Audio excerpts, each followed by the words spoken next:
Amém, irmãos. Meu nome é Ari Mesquita, eu sou da Igreja de Manaus. E dando continuidade ao aperfeiçoamento da liderança, hoje nós vamos falar sobre o capítulo 4, o atleta coroado. Esse capítulo ele é baseado na porção que está lá em 2 Timóteo 2,5, que fala o seguinte: o atleta não é coroado se não lutar segundo as normas. É interessante que o autor ele apresenta de cara esse versículo. E aí ele vai falar algo muito interessante sobre essa porção, que é o seguinte, que o atleta ele não vai receber o prêmio simplesmente pelo fato dele ter nascido com o dom. Ao contrário, ele vai receber o prêmio se ele se esforçar, se ele se dedicar para alcançar o prêmio. E aí, esse capítulo, nessa porção, e o capítulo em si do livro, o autor vai mostrar, né, que Paulo usou esse exemplo do atleta, daquele atleta que corria no estádio para alcançar a coroa de louro. Ele vai criar um paralelo comparando com o cristão, né, com a vida cristã, que nós corremos não por um prêmio que logo vai desvanecer, né, não por um prêmio corruptível, mas por um prêmio incorruptível. E, e aí eu quero apresentar mais uma porção que está lá em 1 Coríntios 9, 24 em diante, que diz o seguinte: não sabeis que entre todos os que correm no estádio, na verdade, somente um recebe o grande prêmio? Correi de tal maneira que o alcanceis. Todos os que competem nos jogos se submetem a um treinamento rigoroso, e isso para obter uma coroa que logo se desvanece. No entanto, nós nos dedicamos para ganhar uma coroa que dura eternamente. Portanto, não corro como quem corre sem alvo, e não luto como quem apenas soca o ar, mas esmurro meu próprio corpo e faço dele meu escravo, para que, depois de haver pregado aos outros, eu mesmo não venha a ser reprovado. E aí, esse capítulo ele vai apresentar muitos pontos, eu quero só citar alguns dos pontos. Um dos pontos é esse, né, que esse atleta e o cristão, aquele atleta, ele tinha um alvo que era ganhar a coroa de louro, mas nós temos um alvo que está no versículo 25 dessa porção, que diz uma coroa que dura eternamente, ou seja, a coroa de glória, né? Então nós temos em mente, nós precisamos ter isso em mente, isso claramente, que nós corremos não sem alvo, nós não estamos desferindo golpes no ar, mas nós estamos lutando com um alvo, nós temos uma meta que é alcançar das mãos do Senhor essa coroa que dura eternamente. E aí a gente entra num outro ponto. Como é que a gente vai fazer para alcançar isso, né? E aí, nessa própria porção, fala sobre o treinamento rigoroso. Desculpa. E na porção que nós lemos em 2 Timóteo 2,5, fala sobre lutar segundo as normas. E aí, quando eu li esse capítulo, eu confesso para vocês que eu pensei muitas coisas, muitas experiências que eu tive, né? E uma das coisas que eu pensei foi o seguinte, que a vida cristã ela tem muitos altos e baixos. Daí eu ouvi há muitos anos atrás e foi uma coisa que faz muitos anos mesmo, mas até hoje, em determinadas situações eu me lembro disso, que a vida cristã é como uma montanha russa, né? E nos momentos de alto a gente está lá em cima porque a gente está em comunhão profunda com o Senhor, porque a gente está desfrutando do Senhor, está desfrutando da palavra, está tendo comunhão com os irmãos, sendo pontuais nas nossas orações, orando sem cessar. Mas aí começa a acontecer as situações na nossa jornada, frustrações e etc. E a gente acaba se encontrando no momento de baixo, né? E aí, um desses dias, eu pensando sobre isso, né? Passando por algumas situações, eu orei da seguinte forma, falei assim, Senhor, nos momentos de alto, eu estou em profunda comunhão contigo, né? Eu sei que a tua presença está ali. Nos momentos de baixo, eu também sei que a presença do Senhor está ali. Só que eu quero também ter comunhão profunda contigo. De alguma forma, eu sei que nos momentos difíceis, né, a gente acaba cometendo um erro que é focar nos problemas, que é focar nas situações, que é focar até no pecado, focar naquilo ao invés de olhar para o Senhor. E isso daí é uma ação do inimigo também. Por quê? Deixa eu explicar melhor.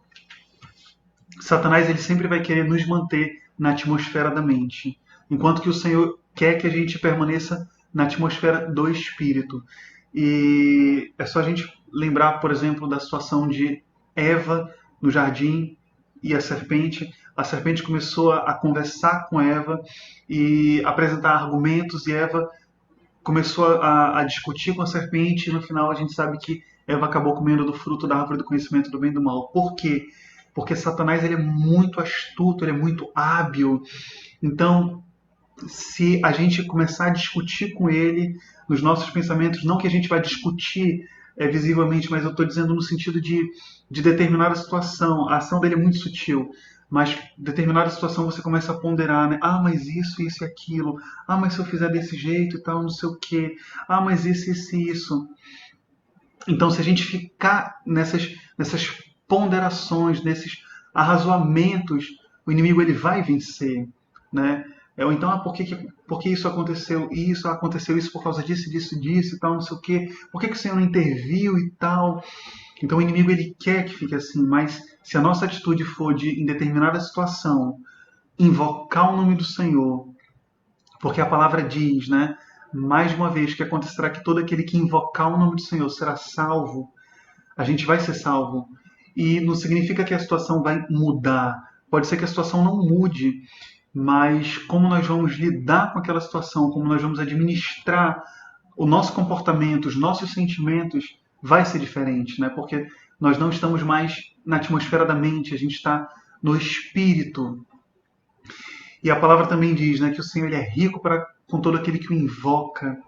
Então, o Senhor ele vai nesses momentos, né? Mesmo que não mude, mas ele vai nos suprir e vai nos ajudar a passar por sobre os obstáculos, por cima disso, da melhor maneira possível no espírito. Então, esse é um dos pontos também desse capítulo, que ele vai falar muito sobre estar no espírito e até para nós executarmos o nosso serviço como líderes, como irmãos de frente, independentemente do segmento que a gente atua na igreja, no corpo, nós precisamos estar no espírito. Porque dessa forma a gente vai conseguir falar por meio do Senhor. Esse é um outro ponto que também é apresentado no livro, falar por meio do Senhor. Para nós falarmos por meio do Senhor, é necessário nós estarmos no Espírito. Não adianta a gente achar que nós somos capazes, que nós somos intelectuais e tal, nós somos cheios de habilidades e cheios de coisas boas, que isso é suficiente, que isso é útil para o Senhor. Na verdade, tudo isso precisa passar pelo processo de morte e ressurreição para que realmente seja útil no serviço. Então, para nós executarmos um serviço de liderança, um serviço dentro do corpo, nós precisamos estar no Espírito. E na nossa vida pessoal também, né? Para nós, nesses momentos de baixo, passarmos por essa situação, nós precisamos estar no Espírito, porque na atmosfera da alma, o inimigo ele sempre vai prevalecer, ele vai conseguir vencer. Amém. Outro ponto muito rico desse capítulo é que ele vai falar sobre dois exercícios, né? Que está lá em 1 Timóteo 4,8. Eu vou ler na versão King James atualizada, essa porção. Fala o seguinte: o exercício físico, de fato, é de algum valor. No entanto, a piedade para tudo é proveitosa, porquanto traz consigo a promessa da vida presente e futura. Essa porção fala sobre dois tipos de exercício, né? O exercício físico, e nessa porção eu escolhi a versão King James porque ela fala é de algum valor. Ou seja, esse exercício físico ele tem certo valor. Por exemplo, a nossa rotina é muito corrida, então muitas vezes a gente acaba, por exemplo, emendando o nosso trabalho com a reunião, emendando o nosso trabalho com o grupo familiar, e a gente precisa de energia, né, para não estar somente ali, para não só marcar a presença, mas mas para contribuir, né, com aquela reunião, para falar pelo Senhor, para apacentar os irmãos, para ouvir os irmãos também e, e realmente, né, exalar o bom perfume de Cristo, ser um vaso útil para o Senhor. Então, o exercício físico, ele nos ajuda muitas vezes a espairecer, né, a desestressar, a, a nos dar mais vigor, mais energia para conseguir desempenhar os papéis que a gente precisa desempenhar, né, durante o dia a dia. Só que aí tem também o exercício da piedade, que tem proveito para a vida agora e para a vida futura. O que é esse exercício da piedade? Esse exercício da piedade é manifestar Cristo. E eu também ganhei muito nesse ponto, porque ele fala o seguinte: manifestar Cristo na carne. Quantos de nós não queremos manifestar Cristo na nossa carne, no nosso corpo físico, né? Ao invés de manifestar deslizes, pecados, etc., a gente quer manifestar o Senhor. E aí o autor apresenta, né, como é possível manifestar Cristo na carne, que são as próprias ferramentas que o Senhor nos deu, permanecendo no Senhor, permanecendo nele, por meio de invocar o nome do Senhor. Como eu falei anteriormente, quando a gente invoca, a gente permanece no Espírito, a gente vai para a atmosfera do Espírito, e se a gente se mantém invocando, a gente se mantém nessa atmosfera, e aí a gente é unido ao Senhor, então a gente tem uma comunhão profunda com o Senhor, a gente ora, a gente desfruta da palavra, a gente desfruta dos livros, desfruta da reunião, tudo no Espírito. Então a gente consegue manifestar Cristo na nossa carne, falando por meio do Senhor. E um líder, ele precisa, né? Não só um líder, todo cristão, isso não serve somente para a liderança, serve para todos os cristãos. Nós precisamos disso, né? Porque dessa forma a gente vive uma vida vitoriosa, né? Manifestando Cristo na nossa carne, edificando a igreja por meio de compartilhar a palavra, por meio de apacentar os irmãos, ouvir o problema dos irmãos, ofertar e etc. Então, o exercício da piedade ele é muito mais proveitoso, mas o exercício físico ele tem sim certa utilidade para nós. Outro ponto muito rico desse capítulo é a perseverança, né?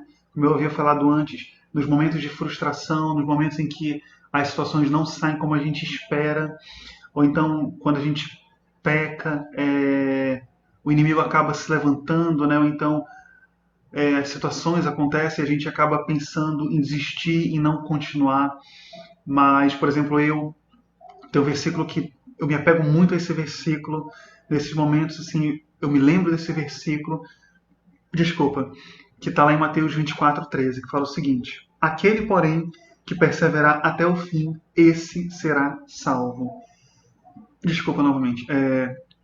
A gente sabe que nessa porção de Mateus 24, na verdade, no capítulo de Mateus 24, o Senhor ele vai falar sobre diversas situações de tribulação, situações de dificuldade, mas aí ele vem com essa porção, com esse versículo que fala sobre perseverar até o fim. E aí o autor faz um paralelo novamente com o atleta, né? Que o atleta ele pode muitas vezes começar o seu treinamento, mas aí ele não consegue alcançar o prêmio na primeira competição, na segunda competição, aí vamos dizer que lá na quinta competição ele alcança o prêmio, mas ele alcançou porque ele não desistiu, né? E lendo esse capítulo também eu me lembrei de uma outra coisa que eu tive experiência, que o Senhor falou comigo, que foi o seguinte, né? Muitas vezes, assim, diante de frustrações, diante de problemas, diante de derrotas em relação ao pecado, eu pensei assim, poxa, Senhor, por quê, né? Por que está acontecendo isso e tal? Por que eu ainda sou derrotado em determinada situação, em determinado pecado e tal? E aí o Senhor falou o seguinte: você conhece grande parte das ferramentas que eu já disponibilizei. Você conhece, né? Você conhece a palavra, você conhece alguns autores e tal, mas aí você não está fazendo uso das ferramentas que eu te dei. Por exemplo, quando vem a tentação, ao invés de você se voltar, fugir, né? Fugir e se voltar para o Espírito, você fica razoando com o inimigo, né? Diante dos problemas, no seu trabalho e tal, ao invés de você me buscar, você fica focando em como você pode conseguir melhorar, em como você pode conseguir mais dinheiro e etc., ao invés de me buscar. Então você conhece as ferramentas, mas você não está fazendo uso delas. E, e dessa forma, né, você está sendo frustrado e o inimigo tá vencendo. Então, é muito importante nós fazermos uso das ferramentas que o Senhor nos deu, né? E fazendo uso dessas ferramentas, a gente acaba avançando, né? A gente acaba não ficando para trás, perseverando até o fim. E finalmente eu queria compartilhar só mais um ponto é, sobre isso, né? Que tem tudo a ver com isso, com perseverar, com avançar, com vencer obstáculos, com situações difíceis que a gente não consegue lidar sozinho, que está lá na porção de 2 Timóteo 4, 7 ao 8, que fala o seguinte: Combati o bom combate, completei a carreira, guardei a fé. Já agora a coroa da justiça me está guardada, a qual o Senhor, reto juiz, me dará naquele dia. E não somente a mim, mas também a todos quantos amam a sua vinda. Aqui Paulo fala sobre o prêmio, né? Esse prêmio, apesar de ser um prêmio individual, que é inerente ao meu comportamento, à minha atitude, mas é um prêmio que vai ser dado coletivamente. O que isso quer dizer, né? Como é que o autor apresenta isso nesse capítulo? Ele fala o seguinte: graças ao Senhor, né? Uma das ferramentas que o Senhor nos deu também foi a igreja, foi o corpo de Cristo, para nos ajudar nas situações difíceis, porque muitas situações a gente não consegue lidar sozinho. E muitas vezes o simples fato de nós desabafarmos, né, de nós nos abrirmos com o irmão sobre determinado problema, a gente já sente assim que um peso foi tirado dos nossos ombros. Então, muitas vezes a gente pode se deparar com uma situação que a gente não consegue mais avançar, que a gente está pensando em desistir, não quer mais perseverar, mas aí o autor, né, e o próprio Senhor nos encoraja, baseado naquele versículo lá, que a corda de 3 dobras dificilmente se rebenta, né? É melhor que sejam 2 do que um, porque se um cair, o outro levanta. Se nós tivermos comunhão com o corpo, se nós tivermos irmãos de confiança, esses irmãos eles podem nos ajudar a avançar, porque essa corrida, apesar de ser individual, mas é uma corrida que tem muitas pessoas, né? Tem muitos irmãos ao nosso lado que também estão correndo, né? Você que está assistindo está correndo, eu estou correndo e, e as pessoas ao seu redor também estão correndo, seus irmãos, os nossos irmãos em Cristo também estão correndo nessa competição. Então, nós temos o corpo para nos ajudar a avançar quando a gente não é capaz de ir. Nós temos o corpo para nos ajudar a superar situações, mesmo que seja orando, nos encorajando, compartilhando a palavra. E esse também é um papel nosso, né? Quando a gente vê um irmão que está passando por dificuldades, que não está conseguindo avançar, a gente tem como papel encorajar esse irmão, compartilhar a palavra, orar por esse irmão e encorajá-lo, né, para ele não desistir, mas para ele continuar avançando com vista a esse prêmio, né, essa coroa que está prometida para nós. Então, amém. Então, irmãos, esses são alguns pontos. Esse livro tem, esse capítulo tem muitos pontos. É um capítulo riquíssimo. Ele leva a uma reflexão sobre a nossa experiência pessoal. Então, eu encorajo vocês que estão assistindo a lerem. E esse não é o último vídeo dessa série. Na verdade, ainda tem muitos vídeos. Então, fica ligado no nosso canal. Se você ainda não fez sua inscrição, faça sua inscrição. Ative o sininho para continuar recebendo, na verdade, para receber as notificações de quando vídeos novos surgirem no canal. Compartilhe esse vídeo com seus familiares, com seus irmãos, com os irmãos da sua localidade. Mande para o máximo de pessoas que você puder e que o Senhor te abençoe. Não sei como é que está o teu coração, não sei como é que está a tua situação, mas não desista, persevere Principalmente se você for um líder na sua localidade, não desista. O Senhor ele conta com você, o corpo conta com você, e você tem um corpo, você tem irmãos que estão correndo ao seu lado e podem te ajudar a perseverar, a avançar. Porque se o Senhor te chamou, com certeza ele vai te dar o prêmio, porque ele já garantiu as ferramentas para que você alcance esse prêmio. Que o Senhor te abençoe. Jesus é o nosso Senhor.